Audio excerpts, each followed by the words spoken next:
Hello, नमस्कार मंडळी. कसं काय? बरं आहे ना? मी पण मस्त आहे. घेऊन आली आहे तुमच्यासाठी 21 मार्चच्या लक्ष्मीच्या पावलांनी या मालिकेचा रिव्ह्यू.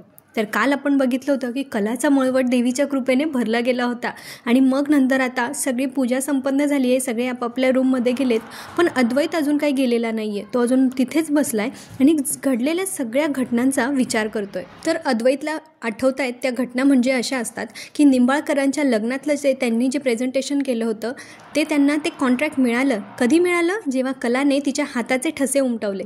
त्यानंतर फोटोशूटमध्ये अद्वैतने तिला मंगळसूत्र घातलेलं. त्यानंतर तिचं मंगळसूत्र एकदा वाढवलं होतं. त्यावेळेला आबांच्या सांगण्यावरून अद्वैतने तिला दुसऱ्यांदा अजून एकदा मंगळसूत्र घातलं होतं, ती एक गोष्ट. त्यानंतर मिस्टर स्वामीनाथननी बिझनेस करायला तयार आहे, पण जुनीच डिझायनर हवी आहे तुमच्यासोबतची, असं जेव्हा म्हटलं होतं, ती एक आठवण आता अद्वैतला आठवत. त्यानंतर मंगळागौरच्या पूजेच्या दिवशी, ज्या दिवशी कलाने सांगितलं होतं की पाहिजे तेव्हा बायको म्हणून मिरवायचं आणि गरज संपली की बाजूला टाकून द्यायचं, हे असं असेल तर मी पूजेला बसणार नाही, हे जेव्हा कला बोलली होती त्यावेळेला आबांची झालेली अवस्था पण त्याला आठवते. त्यानंतर चांदेकरला आठवतं की जेव्हा कला घरात नव्हती त्यावेळेला त्यांच्या सांगलीच्या शोरूमला आग लागली होती आणि जेव्हा अद्वैत तिला घरात घेऊन येतो त्यावेळेला ती आग विझली. त्यानंतर महाशिवरात्रीच्या दिवशी त्यांच्या जोडप्याच्या गळ्यात ते महादेवाच्या आशीर्वादाचा हार पडला होता. त्यानंतर आता नुकतीच झालेली घटना म्हणजे कलाचा मळवट आपोआप भरला गेला होता. या सगळ्या गोष्टींची अद्वैतला आता उजळणी होत असते. तेव्हा तो म्हणतो, आई म्हणते ते तर 100% मला पटतंय. कलाचं वागणं पण मला कधी पटतं कधी नाही पटत, यावर पण मी ठाम आहे. पण मग आबांचं काय? आबा जे म्हणताय त्याप्रमाणे हे सगळे शुभसंकेत म्हणजे आमच्या नात्याच्या दिशेने असतील का, असा आता अद्वैत विचार करायला लागलाय. आणि आता तो द्विधा मनस्थितीत आहे, जो तो कधीपासूनच आहे, कारण त्याला कळत नाही आहे की आता नेमकं करायचं काय. कालच्या पूजेनंतर ना आबा सरोज मॅमच्या रूममध्ये गेले होते आणि तेव्हा त्यांनी सरोज मॅमला झापायला सुरुवात केली होती आणि तोच सीन आपल्याला आता कंटिन्यू बघायला मिळतोय. तर सरोज मॅम इथे म्हणत असतात की माझ्या डोळ्यासमोर जर माझ्या मुलाचं आयुष्य उद्ध्वस्त होत असेल तरी पण मी शांतच राहायचं आहे का? सरोज मॅम आबांना सांगतात की आजपर्यंत अशा गोष्टींमध्ये मी पडत नव्हते, कारण तिथे कुठेही माझ्या मुलाचा संबंध नव्हता. पण जर आज ह्या गोष्टींमुळे माझ्या मुलाचं आयुष्य उद्ध्वस्त होत असेल तर मी असा विचार करत असेल, मग मी चुकीची कशी काय ठरू शकते? आता सरोज मॅम अद्वैतशी ज्या पद्धतीने बोलत होत्या त्याच पद्धतीने ते आता आबांशी बोलत आहे की तुमच्या आग्रहाखातर त्याने ते लग्न केलं आहे. आता त्याच्या गळ्यात खरोखर फुलांचा हार पडला आहे की त्याच्या पाठीवर कुठलं ओझं आहे, हा विचार आबा तुम्ही करा. फक्त तुमच्या आग्रहाखातर अद्वैतला हे लग्न करावं लागलं आहे, नाहीतर त्या भिकारड्या मुलीसोबत कधी त्याने लग्न केलं असतं का? ती या घराच्या योग्यतेची तरी आहे का? हा सगळा विचार तुम्ही करा आबा.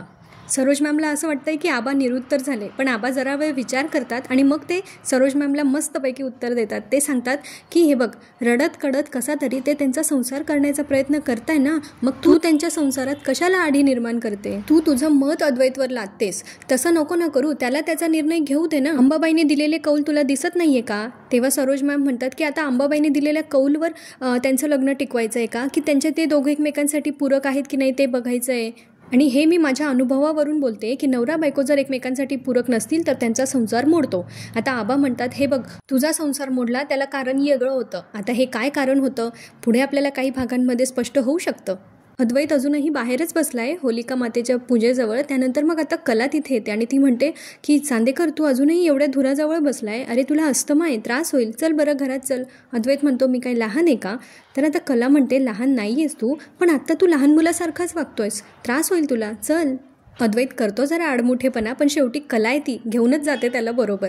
आता आबा आणि सरोज मॅमचं पुन्हा संभाषण इकडे कंटिन्यू दाखवलं आहे. आता सरोज मॅम आबांना विचारतात की तुमच्या मते काय कारण आहे? आबा आता सरोज मॅमला एका शब्दात शांत करतात आणि ते म्हणतात, हे बघ, तुझ्या संसाराचा मुद्दा वेगळा आहे, कला आणि अद्वैतच्या संसाराचा मुद्दा वेगळा आहे आणि अंबाबाईने त्यांच्या जोडी बनवली आहे. त्याच्यामुळे ज्या ज्या वेळेला संकट येत असतं ना त्या वेळेला अंबाबाई आपल्याला संकेत देत असते आणि या पोरीमुळं आपण बऱ्याच संकटामधून वाचलो आहे. जे अद्वैतला आठवत होतं ना तेच आता आबांना पण आठवतं आहे आणि ते त्यांचीच उजळणी आता सरोज मॅम समोर करताय. ते सांगतात की हे बघ, ज्या वेळेला आपल्या फॅक्टरीला आग लागली होती त्याच वेळेला कलाने जेव्हा घरात पाऊल टाकलं तेव्हा ती आग विझली पण होती. अद्वैतला जेव्हा अस्थमाचा अटॅक आला होता तेव्हा कला होती त्याच्याबरोबर. म्हणजे जेव्हा जेव्हा चांदेकरांवर कुठलं संकट येतं ना तेव्हा अंबाबाई या पोरीला पुढं करती. अगं, या अंबाबाईच्या संकेतांना असं डावलू नको, त्यांचा आदर कर. पण ते म्हणतात ना, विनाशकाले विपरीत बुद्धी, तसं आता सरोज मॅमला चांगलं काही ऐकून घ्यायचंच नाहीये. ते आबांना वरून अजून सांगत असतात की जसं तुम्हाला कलाच्या चांगल्या 4 गोष्टी दिसतात ना तसंच मला त्या मुलीमध्ये वाईटच गुण दिसतात आणि आता माझा मुलगा आहे अद्वैत, त्याच्यामुळे त्याचे काय निर्णय घ्यायचे ना ते मला घेऊ देत. आबा पण सांगतात, हे बघ आई म्हणून तू कसं वागायचंस हे शिकवायला मी तुला आलेलो नाही आहे. मी तुला फक्त एवढंच सांगायला आलो आहे की माणूस म्हणून तू चांगलं वाग. वडिलांसारखे सासरे एवढ्या प्रेमाने वागताय, पण सरोज मॅमला त्यांची तळमळ दिसतच नाही आहे. ते सारखं म्हणत असतात, आबा मी जे काही वागते ना ते योग्य वागते. माझ्या मुलाच्या संसाराची वाताहत होतीये आणि जसं माझ्या संसाराचं नुकसान झालं ना तसं मी त्याच्या संसाराचं होऊ देणार नाही आहे. आता आबांचं पण डोकं फिरतं. ते म्हणतात, मी तुला एवढ्या चांगल्या भाषेत सांगायला लागलो आहे आणि तुला ऐकूनच घ्यायचं नाही आहे का? तुला समजत नाही आहे का? ये बघ सरोज, तुला आई म्हणून जसं वागायचं आहे ना तसं तू वाग, पण कलाला डावलू नकस. पण आता सरोज मॅम ऐकायलाच तयार नाही आहे. ते म्हणतात, तिला डावलल्याशिवाय मी काही करू शकत नाही. आबा पुढे म्हणतात, हे बघ तुझ्या अशा वागण्यामुळे ना हे घर बर्बाद होणार आहे. माझा एक शब्द लक्षात ठेव सरोज, तुझं हे वागणं आपल्याला लई महागात पडणार आहे. आता ते अंबाबाईला सांगत असतात, अंबाबाई आम्हाला दोघांना बी माफ कर. सरोज मॅमने तर इन शॉर्ट आबांना सांगूनच टाकलंय की त्या आता कलाशी जशा वागत होत्या आधी तशाच वागत असणार आहे. त्यांच्यात काही सुधारणा होणार नाही आहे. कला अद्वैतला रूममध्ये घेऊन आली आहे, पण त्याला धुरामुळे त्रास होतोय, जरा खोकतोय तो. कला त्याला पाणी देत असते, पण अद्वैत काही घेत नाही. तो म्हणतो, हे बघ तुझ्या सांगण्यावरून मी काही करणार नाही आहे. कला पण त्याला झोपायला सांगत असते, तेही आता अद्वैतला ऐकायचं नाही आहे. तर आता कला म्हणते, हे बघ माझं ऐकू नकोस तू, पण रात्री नॉर्मल माणसं झोपता म्हणून तरी झोपशील का? आता ते झोपण्याची तयारी करत असता आणि कला आता बसल्या बसल्या बोलत असते की हे बघ चांदेकर, आपल्याला चांगला जोडीदार मिळणं तो शोधणं हे इतकं सोपं नसतं रे. पण आता अद्वैत परत उठतो बेडवरून आणि त्याच्या भिन्नतेच्या कॉलममध्ये अजून एक गोष्ट लिहून येतो की कला गरज नसताना उपदेश करत असते आणि परत लिहून पेन ठेवून देतो आणि जाऊन झोपून घेतो. तेव्हा आता कला म्हणते की बघणाऱ्याला तुझं वागणं विचित्र वाटू शकतं. अरे मी तुला आता चांगलं ओळखते. तुला वाटणारी अस्वस्थता जी आहे ना ती याचमुळे आहे कारण तू आपल्या नात्याचा विचार करतोय. तुला इतकं पटकन ते तोडून टाकावं असं वाटत नाहीये आणि हीच माझ्यासाठी उमेद आहे. आज तर देवी आईने संकेत पण दिलाय. कलाला तर पूर्ण विश्वास आहे की त्यांचं हे नातं असं लगेच तुटणार नाहीये. आणि ये आता आज त्यांची धुळवड आहे. मस्तपैकी आपल्याला ते रंग खेळताना बघायला मिळणार आहे. तुम्ही खेळले की नाही रंगपंचमी आणि धुळवड? मी नाशिकला असते ना, आमच्याकडे रंगपंचमी असते. तुमच्याकडे काय असतं मला कमेंटमध्ये नक्की सांगा. आता सगळे मस्तपैकी रंग खेळण्यात गुंग असतात. तेव्हा सरोज मॅम येतात आणि सोहम त्यांना रंग लावायला जातो. तेव्हा त्या म्हणतात, मला रंग वगैरे नाही लावायचा, बरं शास्त्र म्हणून थोडंसंच लाव. तर सोहम म्हणतो, आज शास्त्र नाही, आज फक्त एकच शास्त्र, रंगांचं शास्त्र. सोहम सरोज मॅमला रंग लावायला जाणार तोवर त्याला अनामिका दिसते आणि तो आता अनामिकाकडे तिला रंगवण्यासाठी निघून जातो. तेव्हा अनामिका म्हणते, थांब मला बिफोर पिक्चर्स काढायचे येतात त्यामुळे प्लीज. तर सोहम म्हणतो, हे सगळं ना घरी करून यायचं. तेव्हा ती म्हणते, नाही ना प्लीज 2 मिनटं फक्त मला काढू देत. आणि सोहम आता अनामिकाच्या मागे धावत असतो. अनामिका पुढे, सोहम मागे, अशी त्यांची मस्तपैकी मस्ती चालू असते. आता सरोज मॅम रजनी मॅमला सांगतात, रजनी बघा लक्ष ठेव पोरावर, घरच्यांना रंग लावायचं सोडून त्या मुली मागे पळत केलाय. तेव्हा ती म्हणते, काय हो वहिनी? तेव्हा आबा पण म्हणतात, सरोज अगदी माझ्या मनातलं बोलली. तेव्हा रजनी मॅम म्हणतात की काय हो आबा तुम्ही पण, मैत्रीण असेल ती त्याची फक्त. तेव्हा आबा म्हणतात, अगं फक्त गंमत केली. सोहम अजूनही अनामिकाच्या मागे पळत असतो. अनामिका तर त्याच्या हातातून निसटते, पण त्याने टाकलेला रंग मात्र काजलच्या अंगावर उडतो. म्हणजे काजल आता सोहमच्या रंगात रंगून गेली असं म्हणायला हरकत नाही. तेव्हा मिसेस खरे क्षणाचाही अवलंब न करता काजलचा हात पकडतात आणि सोहमरावांना म्हणतात की सॉरी सोहमराव, माफ करा, आम्ही तुमच्यामध्ये आलो. सोहमला हे ऐकून जरा वाईट वाटत असतं. तो थोडा ऑकवर्ड सिच्युएशनमध्ये आहे, पण तेवढ्यात तिकडे अनामिका येते आणि त्याला रंग लावते. आणि मग काजल पण जरा खाली मान घालून उभी असते. तिला पुन्हा जेलस फील व्हायला लागतं. तेव्हा मिसेस खरे तिला हात धरून आतमध्ये घेऊन जातात. पण काजलला घेऊन जाताना मात्र एक किलर लुक त्या सोहमकडे बघून देतात. त्यानंतर ते आता पुढे जातात, सगळ्यांना भेटतात. रजनी मॅम म्हणतात, अगं मी कलाला विचारणारच होते आता की आई बाबा कधी येत आहेत, तेवढ्यात तुम्ही आले. आता कला तिच्या आईबाबांना, काजलला सगळ्यांना रंग लावते, धुळवडीच्या खूप साऱ्या शुभेच्छा देते. त्यानंतर आबा पण म्हणतात की सगळ्यांनाही होळीच्या धुलीवंदनाच्या खूप खूप शुभेच्छा. खरे कुटुंबाला पाहून रोहिणी आणि सरोजचा मात्र चेहरा पडलेला असतो. त्यांना सणवार काही लागत नाही, सदा कदा त्यांचे आपले चेहरे पडलेलेच असतात. आता राहुल तिकडे येतो आणि आबांना सांगतो की मी माझं डिपार्टमेंट एकदम व्यवस्थित सांभाळलं या, एक नाही तर 3 प्रकारच्या भांग आणले आहेत मी, चला बघून घ्या. सगळी लोक आता तिकडे ते थंडाई बघण्यासाठी म्हणून जातात आणि इकडे कला उभीच आहे आणि अद्वैत पण बाजूला आडमुठ्यासारखा उभा आहे. कला आता म्हणते, हा मला रंग लावणार आहे की नाही, काय चाललंय याचं नेमकं. आता ती अद्वैतकडे रंग घेऊन जाते. तिच्या मुठ्ठीत बंद केलेला असतं रंग आणि अद्वैत म्हणतो, तिकडे जा, भांग कशी असते कळेल तुला. तेव्हा ती म्हणते, माहिती आहे मला भांग कशी असते, मी काही तुझ्यासारखी अरसिक नाही आहे. अद्वैत म्हणतो तुला कोणी सांगितलं मी अरसिक येते. आणि आता अद्वैत मागे मागे सरकत असतं, त्याला रंगावर खेळायचे नसतात कलासोबत, पण कला मात्र तिच्या हातात तिने बंद केलेत रंग आणि अद्वैतच्या पुढे पुढे करत असते. त्यांची ही नोकझोक सरोज मॅमला काही भगवत नाही आहे, त्यांचं बारीक लक्ष आहे अगदी त्या दोघांवर. अद्वैत म्हणतो तुला कोणी सांगितलं मी अरसिक येते. तेव्हा कला म्हणते हो अरसिक नाही आहेस तू, तुला आवडतात रंग खेळायला, रंग लावायला, रंग लावून घ्यायला. हां अद्वैत म्हणतो मी पूर्वी भरपूर खेळायचो रंग. कला म्हणते पूर्वी ना, पण आता नाही खेळत. अद्वैत म्हणतो असं काही नाही आहे, पण माझा चॉईस असतो की मला रंग कोणी लावायचा ते. लगेच कला म्हणते हां सुरू झालं याचं मी मला माझं. पुढे आता त्या दोघांची पुन्हा नोकझोकवाली मस्ती सुरू होते. अद्वैत म्हणतो मला नाही आवडत असं रंग उधळायला वगैरे. तेव्हा ती म्हणते रंग उधळायचे नसतात, एकमेकांच्या रंगात रंगून जायचं असतं. रंगांमध्ये तुझा रंग माझा रंग असं करायचं नसतं त्यामुळे हे सगळे रंग नंतर एकत्र येत असतात. अद्वैत आता कलावर चिडत असतो, पण ती त्याला रंग लावून देते पिवळा रंग.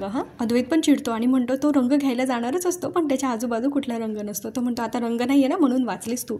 आता त्यांची ही मस्ती सरोज मॅम बाजूने बघत असतात आणि कलाचं त्यांच्याकडे लक्ष जातं की त्या त्यांच्याकडे जरा वेगळ्या नजरेत बघताय. कलाला थोडंसं ऑकवर्ड वाटतं, पण ती सोडून देते. दुसरीकडे आबा आणि इतर मंडळी ते थंडाईचा आनंद घेत असतात मस्तपैकी. तेव्हा कलाच्या आईबाबांना जरा वेगळं वाटतं ते थंडाई घेताना, पण मग आबा नंतर त्यांना सांगता आपण कोल्हापूरची माणसं आपल्या रक्तातच असतं रांगडेपणा, म्हणून असं ते मस्तपैकी थंडाई एन्जॉय करत असतात आणि मग ते खरे मंडळी पण घेऊन टाकतात. पुढे कला ना मस्त मनसोक्त रंग खेळत असते आणि ती पिवळ्या रंगाने खेळत असते, म्हणून अद्वैत तिच्यावर चिडतो. आता ही काही चिडण्याचं कारण आहे का? तो म्हणतो पिवळ्या रंगाने कोण खेळतं?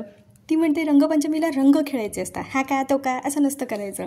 तो म्हणतो पण त्याच्यात पण एक चॉईस असायला पाहिजे. ती म्हणते सांग बाबा तुझा काय चॉईस आहे. तेव्हा अद्वैत म्हणतो लाल कसा असा युनिक स्टँडर्ड रंग आहे, त्याच्याने रंगपंचमीची सुरुवातच होते, त्याशिवाय रंगपंचमीची सुरुवात होऊच शकत नाही. अद्वैतने आता थंडाई घेतली आणि थोडी त्याला आता नशा चढायला लागली आहे मस्तपैकी. कलाला तर रंगसंगतींचा फार चांगला चॉईस आहे. ती मस्त 2-3 कलर एकत्र करते आणि एक छानसा शेड बनवते. अद्वैत त्या शेडकडे बघतो आणि म्हणतो वाव काय कलर आहे बघ, असा रंग पाहिजे. आता कला पण त्याला छान समजावून सांगते की हे बघ तुझं माझं असं काही नाही आहे, जे काही आहे ते आपलं आहे. बघ तुझा लाल रंग आणि माझा पिवळा रंग दोघांना एकत्र केलं तर किती छान रंग तयार झाला ना. आता अद्वैत तिच्यावर पुन्हा चिडतो आणि मग म्हणतो गप ग तू काहीतरी मेटाफर वापरतेस. आता कला म्हणते तुला मेटाफर वापरल्याशिवाय समजत नाही, त्याला मी तरी काय करू. माझं फक्त एवढंच म्हणणं आहे की 2 रंग एकत्र आल्यावर एक छान रंग तयार होतो. तेव्हा अद्वैत म्हणतो हां आता तू पुढे इंद्रधनुष्याचं पण उदाहरण देशील. ती म्हणते मी काहीच नाही बोलले, तुलाच सुचलं ते. आता त्याच्या इंद्रधनुष्याच्या उत्तराने कला मात्र मस्त तिला चान्स मिळाला आणि ती त्याला म्हणते की हे बघ तू रसिक होऊ शकतोस. तेव्हा अद्वैत म्हणतो मी रसिकच आहे. कला म्हणते नाही, रसिक असतास ना तर एव्हाना तू कोणाला तरी रंग लावला असता. आता अद्वैत तिला म्हणतो की बघ तुला आता असा रंग लावेल ना की तुला ओळखताच येणार नाही. असं म्हणून आता अद्वैत कलाच्या मागे मागे पळायला लागतो. तिकडे नैना येते, तिच्या हातामध्ये एक ताट असतं ज्यात लाल रंग असतो. रोहिणी मॅम तिच्या मागून जातात आणि तिला हात लावतात तर ती खूप जोरात घाबरते. त्या म्हणते दचकायला काय झालं ग. तेव्हा ती म्हणते हुश तुम्ही आहातोय, मला वाटलं कोण आहे. मग त्या म्हणतात मी असो का कोणी असो, तुला एवढं घाबरायला काय झालं, काय आहे यात. मग ती सांगते लाल रंग. तेव्हा नैना म्हणते की नाही यात रंग कमी आहे आणि मिरची पावडर जास्त. आता हा रंग मी त्या कलाच्या तोंडाला फासणार आहे. कोणती बहीण अशी वागते ग नैना. रोहिणी मॅमला काय त्या प्लॅनिंगमध्ये जास्त दम वाटत नाही आहे. ती म्हणते अगं इथे कोणाला काही झालं तर आपल्यावरच येईल ना. तेव्हा नैना म्हणते don't worry mom in law, आपल्यावर कोणाला काही संशय येणार नाही, मी बरोबर प्लॅनिंग करते. आता त्या म्हणतात माती खाऊ नको म्हणजे झालं. आता रोहिणी मॅम तिकडून चालल्या जातात आणि अद्वैत कलाच्या पकडापकडीमध्ये सगळा रंग आणलेला नैनाने तिच्याच अंगावर सांडतो. म्हणजे आता तिच्याच मिरची पावडरवाल्या रंगाने आज तिची रंगपंचमी साजरी झाली आहे. आणि शेवटी आता अद्वैतच्या हाताला कला लागते आणि अद्वैत त्याच्या हाताने कलाला मस्तपैकी रंग लावतो. त्या दोघांमधला आय कॉन्टॅक्ट त्यावेळेला बघण्यासारखा आहे. मात्र जाम खुश झाली आहे कारण अद्वैतने तिला रंग लावलाय. आता इथेच आजचा भाग संपतो आणि आपल्याला पुढच्या भागात बघायला मिळतं की सरोज मॅम अद्वैतला पकडून त्याला परत एकदा सांगत असतात की ही मूर्ख मुलगी ना तुझ्या रंगाचा बेरंग करणार आहे. मी तुला परत एकदा सांगते हिला डिवोर्स दे आणि मोकळा हो. आणि त्यांचं हे बोलणं आता कला ऐकते आणि तिला कळतं की अद्वैतच्या ह्या वागण्यामागचा मास्टर माइंड दुसरं तिसरं कोणी नसून सरोज मॅम आहेत. आता तिला सरोज मॅम खुलेआम चॅलेंज करत असतात की ही तुझी ह्या घरातली शेवटची होळी आहे, त्यामुळे मनसोक्त खेळून घे. आता कला पण त्यांना तोडीस तोड उत्तर देते. ती म्हणते की सरोज मॅम कोणी कितीही प्रयत्न केला तरी मी माझ्या आणि चांदेकरच्या नात्याचा रंगाचा बेरंग होऊ देणार नाही. Happy Holy. आता कला पण वाघिणीसारखी तयार झाली आहे. आत्तापर्यंत कला इमोशनली वागत होती, पण बहुतेक ती आता पुढे जाऊन थोडंफार लॉजिकली विचार करून सरोज मॅम प्रभावामधून अद्वैतला अलगद बाहेर काढू शकते. चला तर हे बघणं खूप मनोरंजक ठरणार आहे. तेव्हा भेटूया पुढच्या भागांमध्ये. तोपर्यंत चॅनलला सबस्क्राईब करून ठेवा. हसत राहा, आनंदी राहा, आपली आणि आपल्या प्रियजनांची काळजी घेत राहा. भेटूया पुढच्या भागात. धन्यवाद.